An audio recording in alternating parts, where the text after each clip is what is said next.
Hello YouTube family, आपका ज्योति mode learning में स्वागत है। हम तुलसीदास की रचनात्मक का परिचय दीजिए करा था ये कल वाली वीडियो में, जो हाफ रह गया था हम यहाँ से।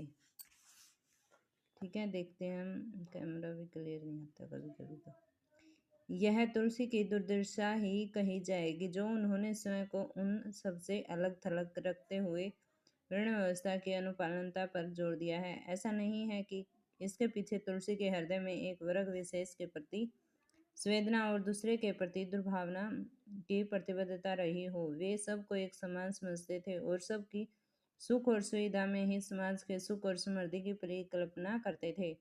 भक्ति का आदर्श भी तुलसी के इसी परिकल्पना का प्रतिफल है। पूजा, जप, तप, नेमी, आचार, संस्कार आदि जैसी मौलिक उद्भावनाएं इन्हीं उद्देश्य की पूर्ति के लिए की गई। नियम किसी भी स्थिति से मानव को चैतन्यता प्रदान करते हैं, उनके अंदर शक्ति और ऊर्जा का संचार करते हैं। लेकिन जब किसी कार्य को करने या समाज में रहने के लिए व्यक्ति का अपना कोई नियम नहीं होता है, तब वही कुंठा, भय, हताशा और निराश में वातावरण का प्राधान्य होना शुरू होता है। किसी भी परिस्थिति के निदान और स्थिति विशेष के सर्जन के लिए आस्था और विश्वास का होना सबसे बड़ी आवश्यकता है। तुलसीदास से इसी आस्था और विश्वास को मूर्तिमान करने के लिए रामचरित्र का निर्माण करते हैं। एक ऐसा चरित्र जिसके संपूर्ण का यदि 1/4 हिस्सा भी व्यक्ति के अंदर समाहित हो जाए तो शायद ही सभ्य समाज में रहते हुए उसकी कोई इच्छा अधूरी रह पाए। जहां तक कहा जा सकता है कि रचनाकार को कभी भी एक खांचे में फिट करके नहीं देखना चाहिए। हालांकि कभी कभी भावावेश में आकर रचनाकार कुछ अधिक कह जाता है, पर उसका वह कथन भी किसी न किसी विषय से संदर्भित ही होती है।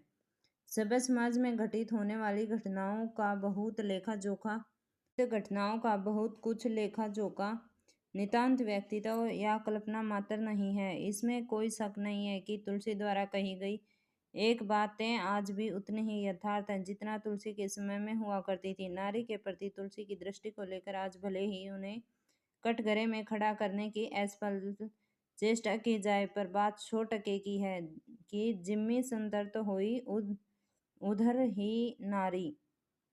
पश्चिमी सभ्यता में और भारतीय सभ्यता में कुछ तो खास था। जो सभ्यता दृष्टि से हमें उच्च ठहराती है, हमारे उच्चता की निशानी है, हमारी पहचान, हमारी सभ्यता, हमारी संस्कृति सत्संग में निर्माण संपन्न सुरक्षित है, जिसमें लज्जा, श्रम, लिहाज, संस्कार प्रथम स्थान रखते हैं। इनका परित्याग करने के बाद व्यक्ति